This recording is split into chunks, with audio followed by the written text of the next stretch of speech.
Joining us from New Mexico, the announcer for the Banana Balls Party Animals, Drake Toll, who, of course, is the host of the Drake Toll Show weekday mornings on Westwood One Sports. He's also a cheerleading enthusiast, thus knowing the schedule of Jordan Hudson's adult cheerleading team. Specifically adult cheerleading. I want to be clear. Adult cheerleading is more my forte here.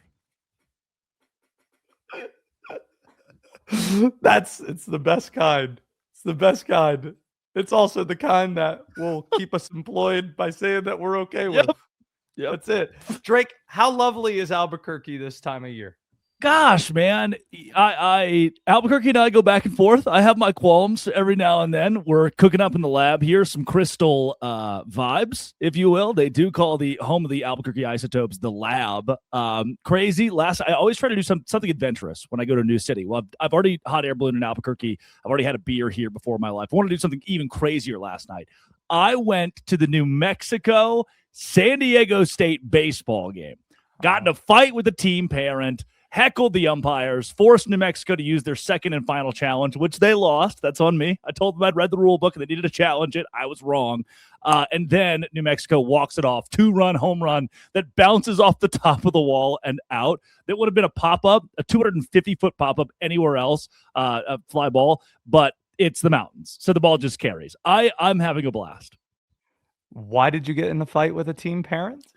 So it was me and the team parents of this game. No fans wanted to watch New Mexico Lobos baseball. It was just me and the people who love and support their coaches and sons and players on the field. And yeah, there was a moment where I thought he went, check swing. I was like, man, he's there. We got to ring him up. We have to by rule. And the dad was like, who are you, huh? Who are you? It's like, oh, you'll find out. Come to find out, he's a team parent. He's just rooting for his son. So shout out to big calves, man. He had like tattoos everywhere. It's pretty awesome. Drake Toll with us. Drake Toll Show. You could listen to 6 to 9 a.m. Eastern time on weekday mornings, Westwood One Sports. This is a question I've always had about you, Drake.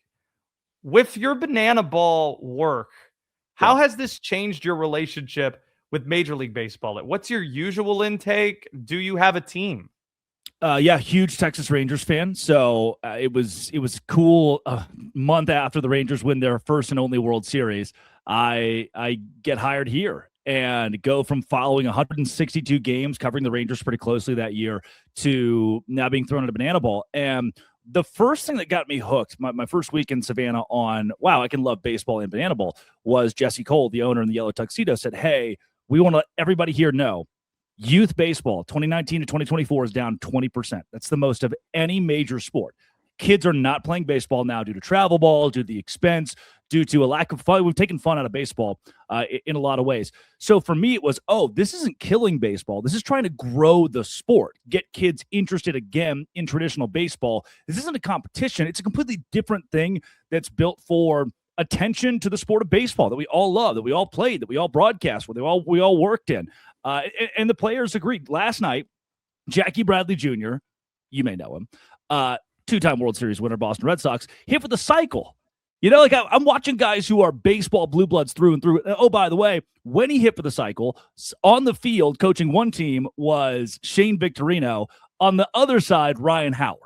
So if those guys who I know love baseball and had great illustrious baseball careers can bind a banana ball, why can't I, as somebody who considers themselves a baseball traditionalist and likes baseball? So it's made me watch even more Major League Baseball and appreciate what baseball is and how it's different from what banana ball gives you. Yes, what I love about banana ball is how chaotic it is. Baseball isn't usually a sport that gets labeled as being chaotic, and banana ball is chaos in a positive way. But with that in mind, your job is to help bring to us the party animals, and you're with them in the broadcast booth. What does broadcast prep look like for banana ball broadcasts? Yeah. So the cool part about my job is getting to be front office Savannah Bananas. My email reroutes drake@thesavannahbananas.com or drake@thepartyanimalz.com. It's for some reason we have all the domains wrapped into one. And so I get to learn from some of the most impressive people in the world while I at the same time have the onus to help build this auxiliary brand, the second brand of banana ball. There are now 6 teams, so the Party Animals feel more established in-house. But to expose the world to more than just the Savannah Bananas and Banana Ball, the onus is on us and the Party Animals camp to grow that. And I've always been a big fan of the underdog. If I walk in day one with the Bananas, they're established, they're built. The Party Animals still have a lot of room to grow, and we're seeing that come to fruition this year. So for me, this is growth of the sport more than anything, even more than maybe growth of the Party Animals. It's about growth of the sport. The prep that goes into this is finding, hey, this team is 3 trick plays away from being the first team to 100 trick plays in a season. And that leads to the first question of, well, what is a trick play? Great, I can answer that too. It starts to spark these little intricacies of Banana Ball that people begin to understand, and the rules don't become so complicated and complex anymore. So broadcast prep is different, no doubt. I'm learning a song right now in French that I can sing for the live crowd.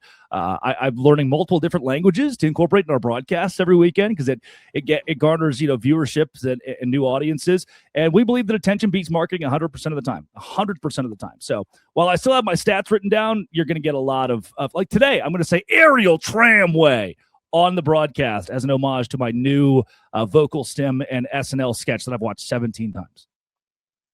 We're not in the business of trampling on the full live performance, but can you, as a tease, give me a piece of what you've learned from that French song?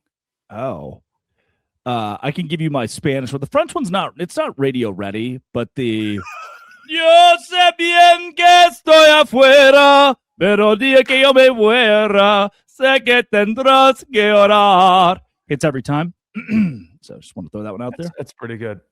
It does make me want to fight in the street when I see people compare Banana Ball to, like, say the Party Animals to the Washington Generals and the dynamic with the Harlem Globetrotters, because that then suggests that, well, the Washington Generals always lose. That's not what you get in Banana Ball, right? No, the Party Animals won the 2025 Banana Ball World Tour, which is so cool. And so the Bananas are obviously, they're still the stalwart. They're the brand that brought this whole thing up. And at the same time, the competition, Jackie Bradley Jr. playing for the Indianapolis Clowns, or a guy like Jake Skoll for the Party Animals, who was the MVP of the league last year, was the number 15 overall draft pick for the Texas Rangers in 2010. You don't get drafted 15th overall if you aren't really good at baseball. So you've got guys that are all pro athletes out here that aren't playing for the Bananas, that are helping these other teams compete and contend at the top of what is a brand new sport. I should also say, with this, for me in building this exposure, and even now working for Westwood One, if I called the population of Valonia, Arkansas, which wouldn't take me that long, it's only 3,000 people, I can make those phone calls in a couple days, and I said, hey, I just got hired as the voice of the Arizona Diamondbacks, they'd be like, 50-50 shot that they really are dialed into Arizona Diamondbacks games, or they're watching on Bally Fan TV plus Sports Now. But that same population of people, small town, backwoods Arkansas, and they wear backwoods as a badge of honor, by the way. You say, hey, I work for the Savannah Bananas. Somehow they all know what it is.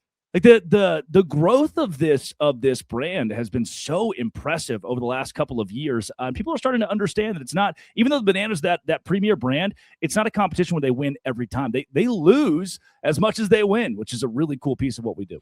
Drake Toll's with us here. Indianapolis Clowns might be my favorite name as a nod to the old Negro leagues, and it reminds me of one of my favorite facts about the city I live in.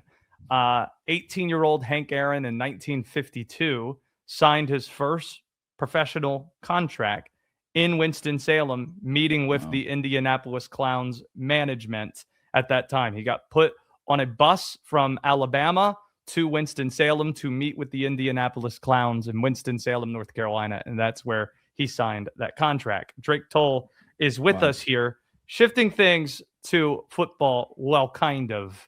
Uh-oh. I haven't talked about the Dianna Russini, Mike Vrabel situation.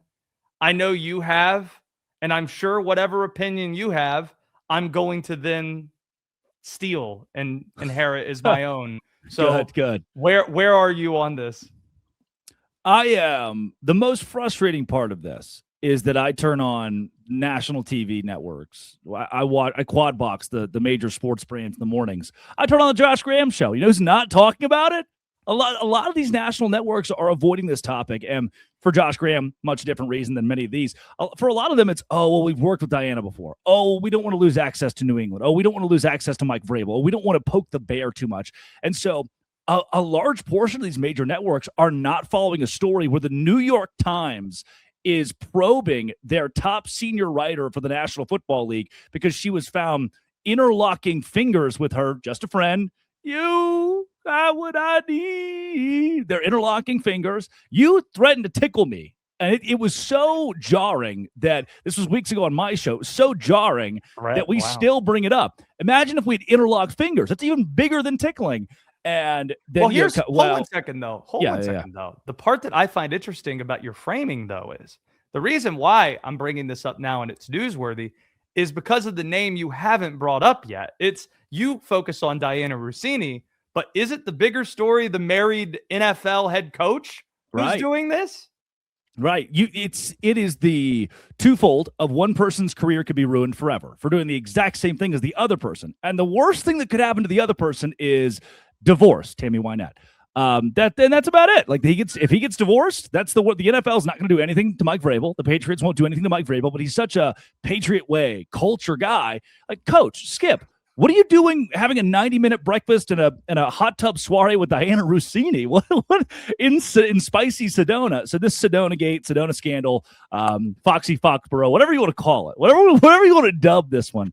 To me, the onus on us being able to start the day, I've used onus 3 times now, being able to start the day to tell America, our 300 affiliates across the country that, hey, a lot of people aren't talking about this at the national level, but it's blowing up on Twitter because regular everyday people are saying, hey, this is an issue. This is a problem. We want to talk about that. Bring democracy into our sports coverage. Someone say something about this. And so we've talked about it ad nauseum this week. I think that both of them, this is a bad look, and we'll see how the investigation comes out. But man, what a weird, random, and now all these clips and sound bites of her really not liking her husband. We did a top 5 weirdest Dianna Russini things she said about her husband on the show this week, and it was an incredible segment. We could have done a top 15. It's got oddity and conflict, my 2 favorite things. It's odd, and there's a ton of conflict in the middle of it, and so I've been all over it this week. And random Tammy Wynette references, which is a great pull on your part. Drake told, I expect nothing less. What is the most charitable explanation you can give to the photos? Like, if you were trying to be as charitable as possible to the parties involved, what is the most charitable you can be? Sometimes my friends who are girls, my girl comma friends, they will text me and they'll say, hey, I'm 2 hours away from you in Sedona. Would you like to come interlock fingers and sit in the hot tub with me? And I have a loving and committed girlfriend. She's fine with it. She's like, hey, you should go interlock fingers with them and hug them and sit in the hot tub with them. And so I do it often. This is like an every couple weeks thing. I'm just in Sedona at the Ambient Resort. Again, I'm hugging. Sometimes I'm having a 90-minute breakfast. It happens. So if I could give any reprieve to this, it's that, hey, like Mike, if you're listening, we've all been there before. Dianna, I'm a big interlocking fingers guy. I do it with all my friends, particularly female as well. It just feels like I can connect to them on a friend level more. And, again, if you aren't interlocking fingers and hugging your platonic friends, you probably are the problem. Yeah. Also, I don't know how much NFL experience you have, but I covered the Panthers for 7.5 years. It's a normal thing to interlock fingers with the head coach that you cover. Dave Canales and I, Ron Rivera and I, big interlocking fingers. If Tom Brady can kiss his son on the lips, why can't Mike Vrabel and Dianna Russini? That's my question, and no one seems to have an answer. That's my concern today. Matt Rule objected to the interlocking fingers, by the way. Which is crazy because I worked next to Rule for a year in Waco, and we interlocked fingers all the time. What? Yes, we did. Now I've got issues. I've got issues now. I didn't even know.